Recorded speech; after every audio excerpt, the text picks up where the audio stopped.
Hello बच्चों। स्वागत है आप लोगों के अपने यूट्यूब चैनल शिक्षा हब में। तो स्टूडेंट कैसे हैं आप लोग?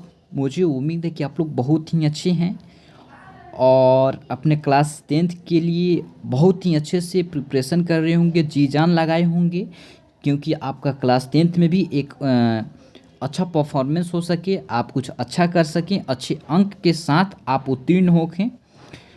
तो आपसे हम यही उम्मीद रखेंगे कि आप सच में अपने प्रति बहुत ज़्यादा मेहनत कर रहे होंगे। साथ ही साथ आप इसके लिए भी बहुत ज़्यादा बेचैन हैं कि हम क्लास 11th में एडमिशन CHS में लें, और इसके रिगार्डिंग आपको कहीं भी ऐसा वीडियो नहीं मिल रहा है कि जो 2023 के लिए बात करे। आखिर 2023 में क्या होने वाला है, उसका क्या जो इन्फॉर्मेशन है कुछ है या नहीं है, क्या एग्ज़ाम कंडक्ट कराया जाएगा या नहीं कराया जाएगा, अगर एग्ज़ाम होगा भी तो उसका पैटर्न क्या रहने वाला है, सिलेबस क्या रहने वाला है, उसके बाद नंबर ऑफ़ सीट कितने हैं, हम कितने मार्क्स लेकर आएँ तो हम अपना सेफ जोन में रहेंगे, अपना तैयारी कैसे करें, अपना प्रिपरेशन कैसे करें, अपना रणनीति कैसे बनाएं, अपना स्ट्रैटेजी कैसे बनाएं अपने CHS एंट्रेंस एग्ज़ाम्स प्रिपरेशन के लिए। कहीं ना कहीं ये बातें, सारी बातें आपके मन में चल रही होगी। तो बाबू आपको कुछ टेंशन लेना नहीं है, बस आप इस वीडियो को पूरे अंत तक देखिए। आपके मन में जितने भी बातें चल रही है, इस वीडियो को देखने के बाद संभवतः पूरा ख़त्म हो जाएगी और आप बेफिक्र होकर अपने CHS क्लास 11th के लिए और आप क्लास 10th के लिए बेझिझक बिना टेंशन लिए तैयारी कर सकते हैं। मुझे उम्मीद है कि आपके मन में चल रहे सारी प्रश्नों का जवाब हम इस वीडियो के माध्यम से दे सकूं, और मैं देने का पूरा कोशिश किया हूं। तो बाबू हम इस वीडियो में बात करने वाले हैं, क्या बात करने वाले हैं, CHS class 11th math group के बच्चों के लिए।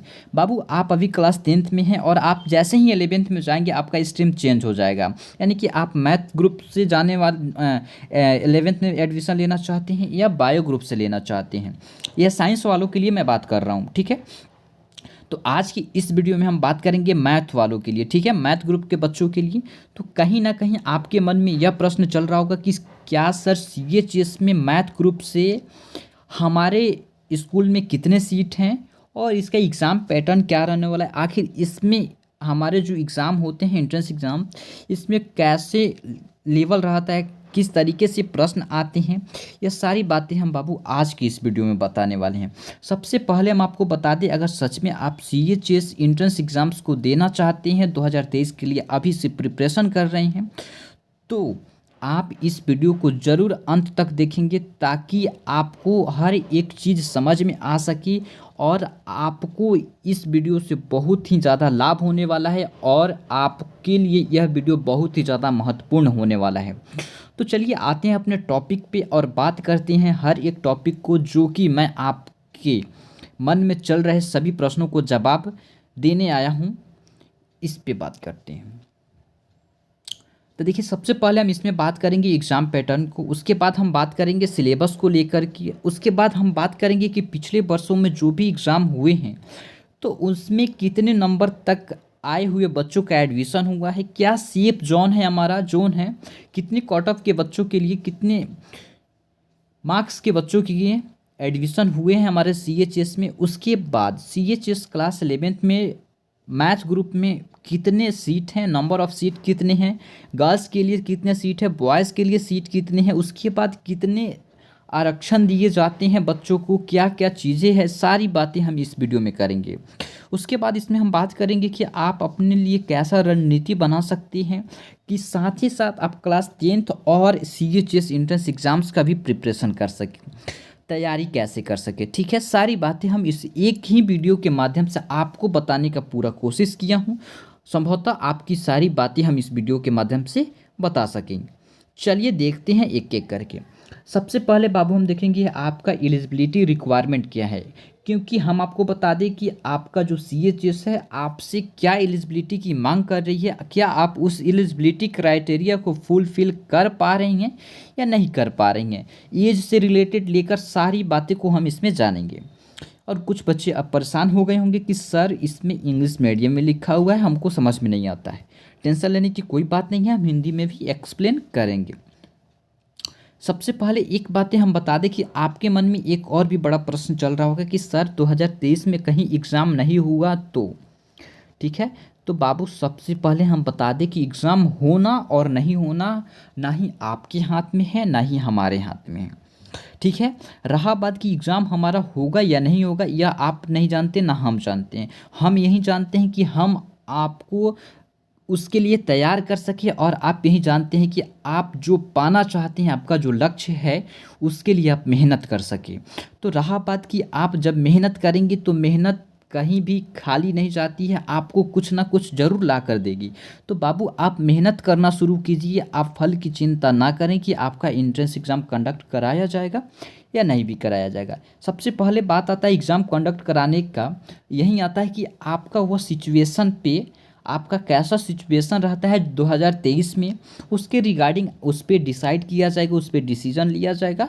तो उसके लिए टेंशन नहीं लेना है। लेकिन मेरा यही उम्मीद है कि बाबू इस बार एग्ज़ाम होना सुनिश्चित है, क्योंकि बहुत ऐसे कारण हैं, इस पे हम लोग बातें नहीं करेंगे। एक बातें मोटा माटी जान जाइए कि आपका एग्ज़ाम इस वर्ष होने वाली है, लेकिन संभवतः हम नहीं कह सकते हैं। आपको हम बता देते हैं कि यह बातें एक्सपेक्टेड है, कोई भी झूठा इन्फॉर्मेशन मुझे नहीं फैलाना है, ठीक है।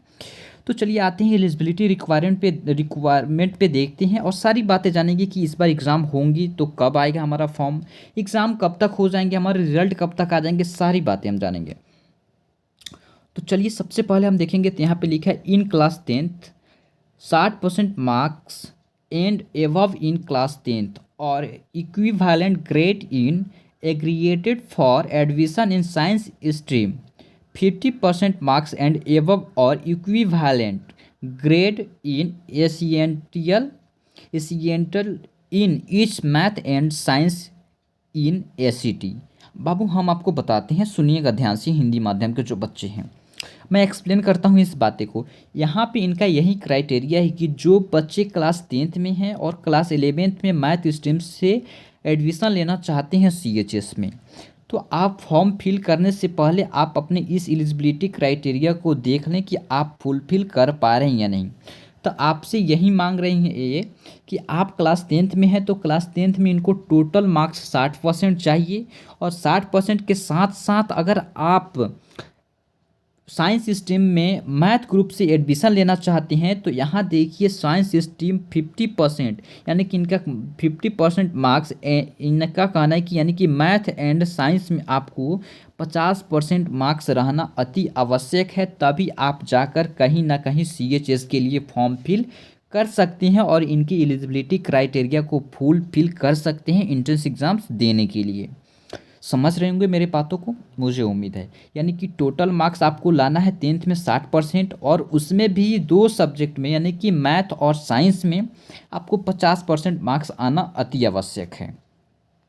चलिए नेक्स्ट बातें करते हैं, यहाँ समझ गए।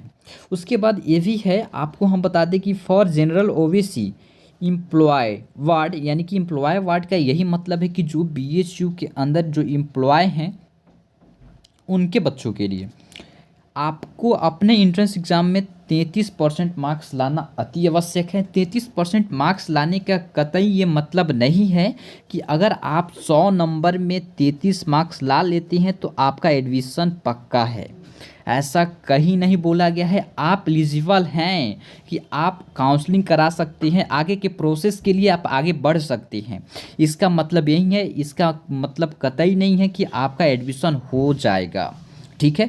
उसके बाद बात आता है ST SC और फिजिकल चैलेंजेड के लिए, इनको अपने 25% मार्क्स लाना होगा, यानी कि 100 में से 25 नंबर इनको लाना होगा। ये क्वालिफाइड मार्क्स है, ना कि इस मार्क्स के बेस पे आपका एडमिशन सुनिश्चित है। आप समझ रहे होंगे मेरे बात को। चलिए उसके बाद बात आता है एज से रिलेटेड।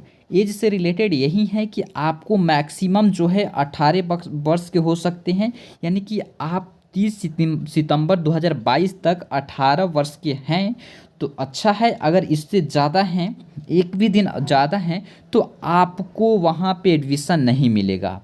चलिए एज रिलेटेड भी बातें आपको कन्फर्म हो गया होगा। तो नेक्स्ट बातें करते हैं और क्या चीज़ें हैं। यहाँ से आप एलिजिबिलिटी क्राइटेरिया को देख लिए, और जो बाबू अगर आप अभी 10th में हैं तो आप जी जान से पहले मेहनत कीजिए 10th के लिए, उसके बाद धीरे धीरे थोड़ा थोड़ा करके आप इसके लिए भी स्ट्रगल करना स्टार्ट कीजिए, क्योंकि आपको यही चाहिए हम सेफ जोन में रहें। बाबू अगर हम मानते हैं कि कल होकर, अभी तक कुछ इन्फॉर्मेशन नहीं है कि आपका एग्ज़ाम होगा या नहीं होगा, और कल होकर अगर नोटिस आ जाए कि हाँ एग्ज़ाम कंडक्ट कराया जाएगा, तो अगर आप तैयारी नहीं किए हैं तो आप कैसे एंट्रेंस एग्ज़ाम में फ़ाइट कर सकते हैं। एक बात मैं बता दूं कि आप सोच रहे होंगे कि क्लास 10th में है, और आपको कहीं ना कहीं आप सुन भी लिए होंगे, जान भी रहे होंगे कि आपका जो लेवल होता है वो 10th का लेवल होता है। ऐसा कुछ नहीं है, 10th का लेवल नहीं होता है। क्या आप बताइए, कोऑर्डिनेशन कंपाउंड आप 10th में पढ़े हैं? नहीं पढ़े हैं, लेकिन उसको टच किया जाता है आपके एग्ज़ाम में, उससे रिलेटेड क्वेश्चन आपके एग्ज़ाम में बनते हैं। ऐसे टॉपिक, बहुत ज़्यादा ऐसे टॉपिक हैं जो आपके क्लास 11th और 12th के जो बेस होता है उससे प्रश्न बनते हैं। तो आप इस भ्रम में कहीं नहीं रहेंगे कि आपको जो बोला गया है कि आपका लेवल क्लास 10th रहेगा वहीं रहने वाला है, कुछ ऐसा नहीं है। आपका लेवल हाई रहता है, कहीं ना कहीं आपका जो प्रश्न का जो लेवल है वह क्लास 12th के बेस को ज़रूर टच करता है। तो इसके लिए आप निश्चिंत रहेंगे। तो आप क्या करेंगे, सिर्फ तैयारी करेंगे। आप अपने 10th के बेस पे आप इस एग्ज़ाम को फाइट नहीं कर सकते हैं। आखिर यह कारण क्या है, हम आगे एक्सप्लेन करते हैं, आप देखें। चलिए नेक्स्ट देखते हैं। नेक्स्ट हमारा है minimum number of available seat. अब बात कर लेते हैं सीटों की, कि आखिर आपके एग्ज़ाम में सीटों की संख्या कितनी है। देखिए, आप देखिए होंगे कि आपका जो है CHS में दो प्रकार के हैं। एक है CHBS यानी कि सेंट्रल हिंदू बॉयज़ स्कूल, एक है CHB, सॉरी यहाँ से जी होना चाहिए, लेकिन आप ऐसा नहीं होगा, आप देख लेंगे, ठीक है। यानी कि सेंट्रल हिंदू गर्ल्स स्कूल। क्या? Central Hindu girls school. आपको हम बता दें, सबसे पहले आप देख रहे होंगे कि यहाँ 60+20 लिखा हुआ है, उसके बाद यहाँ पोस्ट में करके पेड सीट फीस 20,000 लिखा है, ठीक है। आपको हम बता देते हैं कि आखिर यह है क्या। आप यहाँ से ध्यान से देखेंगे, आपका जो है यहाँ से जो 20 यह सीट है, यह पेड सीट के माध्यम से दिया जाता है, यानी कि इसका फीस कितने हैं, 20,000 है। अब बच्चों के मन में कहीं ना कहीं यह प्रश्न चलना शुरू हो गया होगा कि अगर हम इसमें ज़्यादा रुपया दे देंगे तो हमारा एडमिशन हो जाएगा। यह कहीं नहीं लिखा गया, ना ही मैं बोल रहा हूँ और ना ही ऐसा होता है, ना ऐसा होने वाला है कि आप ज़्यादा रुपया देकर पेड सीट के माध्यम से आप अपना एडमिशन करा लेंगे। देखिए, यह पेड सीट जो है 20 सीटें हैं, इसका एडमिशन कैसे होता है, क्या है, मैं अभी कुछ ही देरों में एक्सप्लेन करने वाला हूँ, ठीक है। रहा बात कि आप यह 60 सीटें देख रहे हैं 60 सीटें, लेकिन हम आपको बताते हैं कि आखिर ये 60 सीटें आपको कैसे दिख रहा है और यह 20 सीटें क्या है। सबसे पहले इसको एक्सप्लेन करने के लिए आप जान जाइए एक बातें। क्या जानेंगे? एक बात है आप, कि आपके बुलेटिन में, आप जो बुलेटिन देखते होंगे इसके ऑफिशियल वेबसाइट से डाउनलोड करते होंगे, वहाँ पे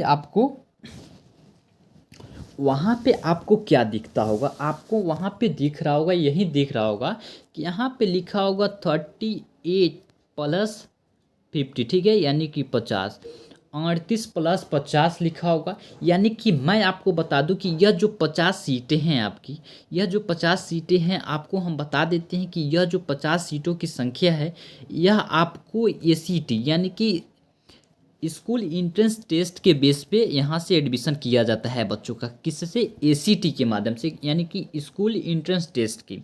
रहा बात कि यह जो 38 सीटें हैं, यहाँ पे कहाँ से बच्चे आते हैं, इसके लिए कौन ऐसे बच्चे हैं जिनको यह 38 सीटें दी जाती है, तो हम आपको बता देते हैं कि इस 38 सीटों में से, क्या इस 38 सीटों में से आपको हम बता दें कि 25% ऐसे सीट हैं, सॉरी इसमें से 10%, नो सॉरी, आपको बता दें कि इसमें से आपकी 25% सीट, क्या 25% जो सीट है, इसमें से भी ACT के माध्यम से भरा जाता है, यानी कि स्कूल एंट्रेंस टेस्ट के बेस पे। लेकिन इसका जो 75% सीट है, आखिर वह कहाँ चला जाता है, तो हम आपको बता दें कि जो CHS है, इसका क्लास 10th भी है। अपने बच्चों के लिए यह 75% सीट अवेलेबल रखता है, उनके लिए कुछ यहाँ पे कोटा है, जिसको यह अपने बच्चों के लिए यहाँ पे यह सीट रखते हैं। मान लेते हैं कि आपका यह जो है 25%, इसका 10 सीटें 10 सीट यहाँ से और यहाँ से आपका 50 सीट, टोटल मिलकर यहाँ से 60 सीटें आपको एसीटी से भरा जाता है। किससे? एसीटी से, यानी कि स्कूल एंट्रेंस टेस्ट से। आपको यहाँ परेशान नहीं होने वाला है। आपके पास ये 60 भी सीट नहीं है, 60 और प्लस यहाँ पे 20, टोटल आपके लिए कितनी सीटें हो जा रही है? तो 80 सीट। कितने? 80 सीट हो जा रहा है। किसके लिए? एसीटी के माध्यम से, यानी कि स्कूल एंट्रेंस टेस्ट के बेस पे। लेकिन हम आपको बता दें, कहीं ना कहीं आपके पास ये भी 80 सीटें नहीं हैं, इससे भी कम सीटें हैं।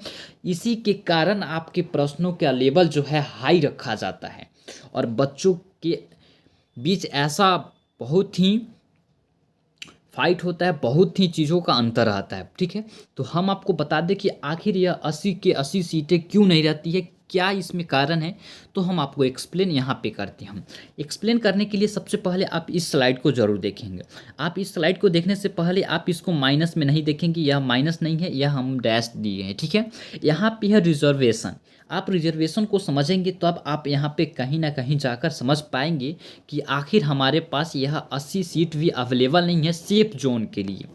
ठीक है, क्या सेफ जोन के लिए? सेफ जोन के लिए क्यों नहीं है, तो देखिए हम आपको बताते हैं। 15% जो सीट है रिजर्व है, किसके लिए? एसटी कैंडिडेट के लिए। किसके लिए? एसटी कैंडिडेट के लिए। उसके बाद 7.5% जो सीट है आपका, यह एससी कैंडिडेट के लिए रिजर्व है। उसके बाद यहाँ पे आप इतना ही नहीं है, और मेन बात तो यहाँ पे आपको बताया जा रहा है कि 3% जो सीट है horizontal reserved for physically challenged candidate, यानी कि फिजिकली जो चैलेंजेड स्टूडेंट हैं उनके लिए 3% जो सीट है उनके लिए रिजर्व है।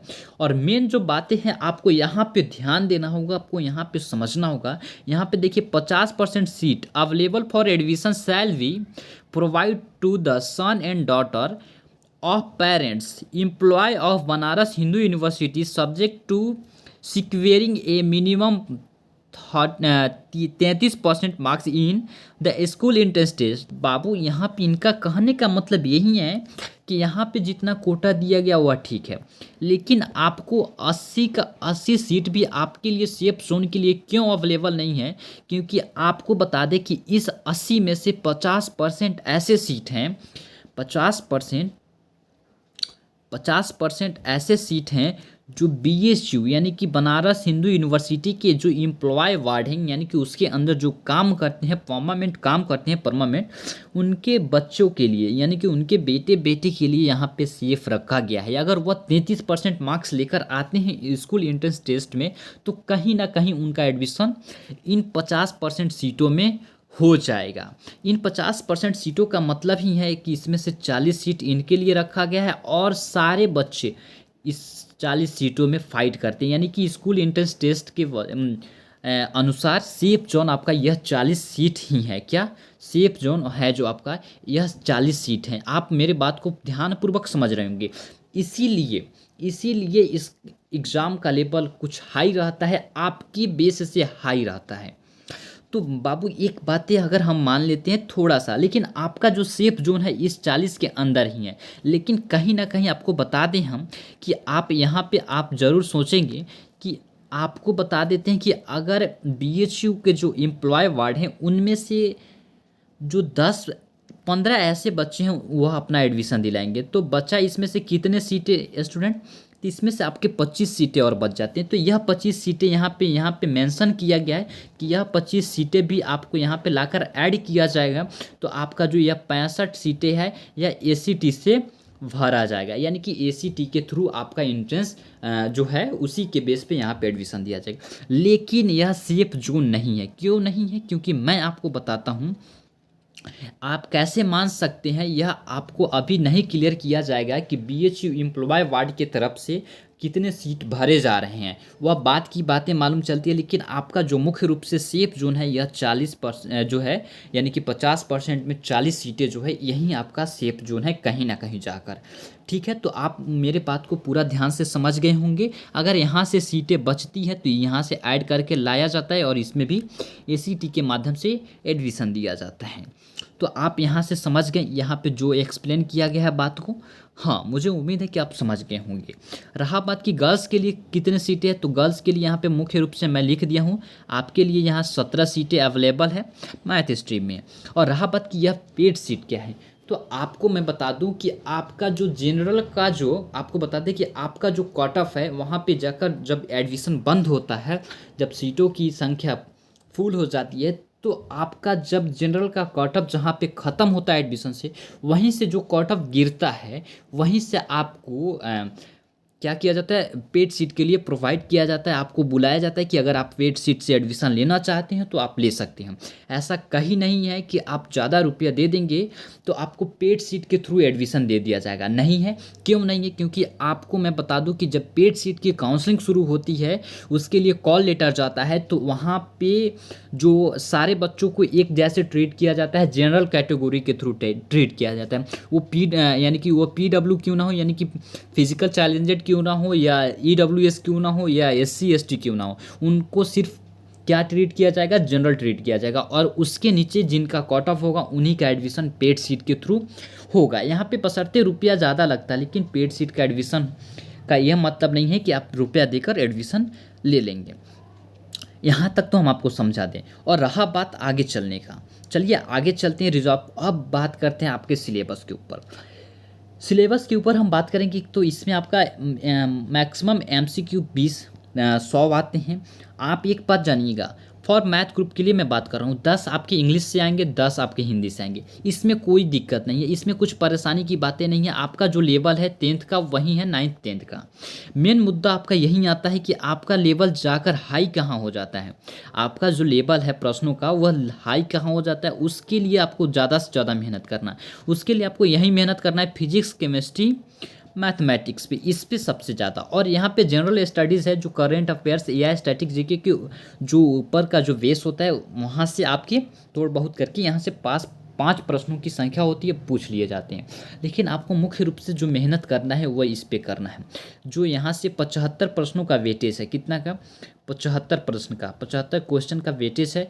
और कहीं ना कहीं इसका लेवल बहुत ज़्यादा हाई रहता है। इसमें जो प्रश्न बनते हैं वह कहीं ना कहीं आपके ट्वेल्थ का जो चैप्टर है, जो सिलेबस, उसके बेसिक को जाकर टच करता है। और आप सोचते हैं कि आप 10th लेवल के बेस पे जाकर आप इंट्रेंस को फाइट कर सकते हैं, क्वालिफाई कर सकते हैं। आपको जो कहा जाता है वो सही में होता नहीं है, ये बात आप जरूर याद रखेंगे, ठीक है। तो इसके लिए आपको कैसे रणनीति बनाना चाहिए मैं बातें करूंगा, आपको सारी चीज़ें मैं बताऊंगा, मैं गाइड करूंगा। अगर आप हमारे साथ जुड़कर रहना चाहते हैं तो इसके लिए आपको क्या करना होगा, आप हमको, हमारा एक बैच है जिसका नाम है सिलेक्शन बैच, हम आपको बता देते हैं, आप यहाँ से देखेंगे ज़रूर, ठीक है। आप यहाँ से ज़रूर देखेंगे, हम आपको बताते हैं, ठीक है। आप यहाँ से देखिए, यह हमारा सिलेक्शन बैच अभी अभी लॉन्च किया गया CHS के बच्चों के लिए, ठीक है। किनके लिए? CHS के बच्चों के लिए, जो भी स्टूडेंट इस बार CHS एंट्रेंस एग्ज़ाम देना चाहते हैं। हम आपको बता दें कि यह ऑनलाइन कोर्स है, आपको यूट्यूब पे अवेलेबल मिलेगा। लेकिन आपको इसके लिए क्या करना होगा कि यह हमारा व्हाट्सअप नंबर है, आप अपने पूरे डिटेल को इस व्हाट्सअप नंबर पर सेंड करेंगे। आप किस सिस्टम से हैं, किस सिस्टम के लिए अप्लाई करेंगे फॉर्म। और आप कहीं ना कहीं अगर हम हमारे सोशल मीडिया अकाउंट से जुड़ना चाहते हैं तो आप इंस्टाग्राम पे हमें फॉलो भी कर सकते हैं।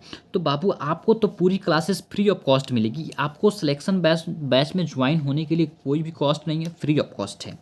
आपकी पूरी क्लासेज यूट्यूब पे मिलेगी। लेकिन मैं इस नंबर पे डिटेल सेंड करने के लिए इसलिए बोल रहा हूँ, और इस सिलेक्शन बैच में ज्वाइन होने के लिए, इनरोल्ड होने के लिए इसलिए बोल रहा हूँ, ताकि बच्चे मैं आपको जो स्टडी मटेरियल है उसको हम प्रोवाइड कर सकें।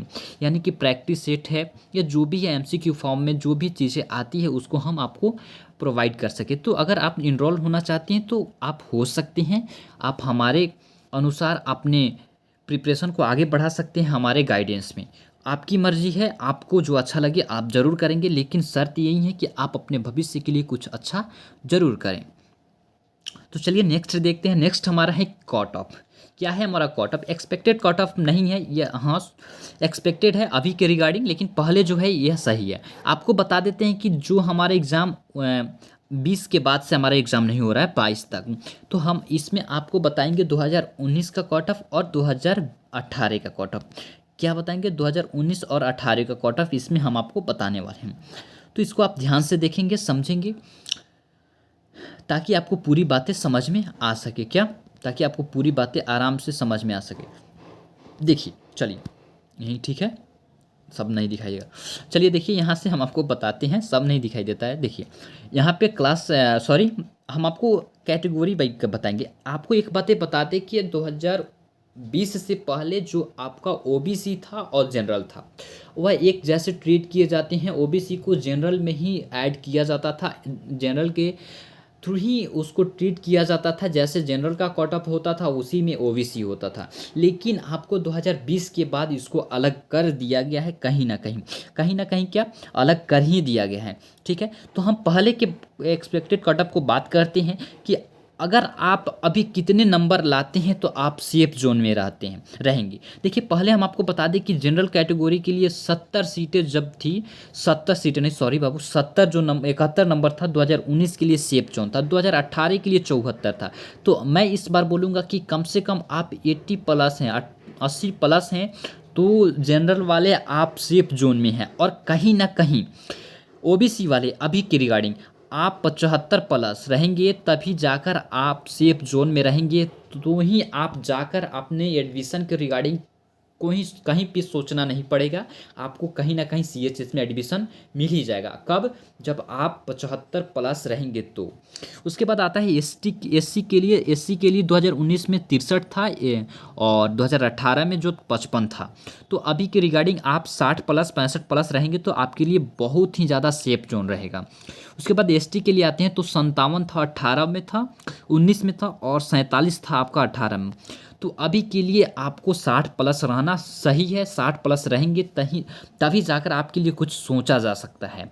और पीसी के लिए यानी कि फिजिकल चैलेंजर के लिए आपको 65 रन था आपके 19 में, 76 था आपको 2018 में। तो कहीं ना कहीं आपको भी एक बेस्ट स्कोर देना होगा, अच्छा मार्क्स लेकर आना होगा, तभी आप जाकर सेफ स्कोर में रहेंगे। उसके बाद देखिए ये भी आता है। देखिए, हम आपको बता दें कि ये तो जो बीएचयू के एम्प्लॉय वार्ड के बच्चे हैं वो तो चांदी का चम्मच लेकर हाथ में जन्म ली हैं। जैसे कि आपको देखिए यहाँ पे हम बता दें, जनरल कैटेगरी के लिए इनके लिए जो मार्क्स है 39 था 2019 में, और 37 पे ही इनका एडमिशन हो गया 2018 में। देख लिए, ये चांदी का चम्मच लेकर हाथ में पैदा हुए, जन्म ली है, इनके लिए कुछ ऐसा सोचने की ज़रूरत नहीं है।